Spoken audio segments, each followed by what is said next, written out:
समाजात घडणाऱ्या घटना पाहण्यासाठी निर्भीड निष्पक्ष चॅनल म्हणजे संपादक संजय कारंडे यांचं Ajinkyatara news channel. Ajinkyatara news चॅनलला लाईक करा, शेअर करा, सबस्क्राईब करा आणि कमेंटही करा. वेगवेगळ्या योजना महाराष्ट्रातील गोरगरीब जनतेसाठी आणल्या. त्यांच्या आणि पर्यटन विभागामुळेच माझ्यासारख्या डोंगरी भागातील अनेक युवकांना पर्यटन क्षेत्रात व्यवसाय करण्याची संधी मिळाली आहे मॅडम. आणि आमची लाईफस्टाईल सुधारली. हा, पण वरना असा साहेब जरी वाटत असलो ना तरी आतून आपण एकदम डोंगरीच आहे. खरं सांगू का, आमच्या आयुष्याचा खरा श्री गणेशा हा महाराष्ट्र शासनाच्या पर्यटन विभागामुळेच आला. क्या बात आहे. एकदा जोरदार टाळ्या झाल्या पाहिजेत आपल्या लाडक्या पर्यटन मंत्री श्री शंभूराज देसाई साहेबांसाठी, महाराष्ट्र शासन आणि पर्यटन विभागाच्या सर्व अधिकारी, कर्मचारी आणि सहकाऱ्यांसाठी.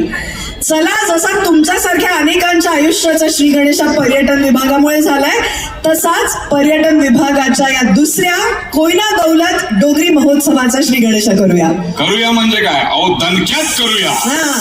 तेव्हा आजच्या कार्यक्रमाची सुरुवात करूया श्री गणेश वंदनेने. आपल्या समोर येत आहेत चेतन नानवणी ग्रुप. जोरदार टाळ्यांनी स्वागत करू.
समाजात घडणाऱ्या घटना पाहण्यासाठी निर्भीड निष्पक्ष चॅनल म्हणजे संपादक संजय कारंडे यांचं Ajinkyatara news channel. Ajinkyatara news चॅनलला लाईक करा, शेअर करा, सबस्क्राईब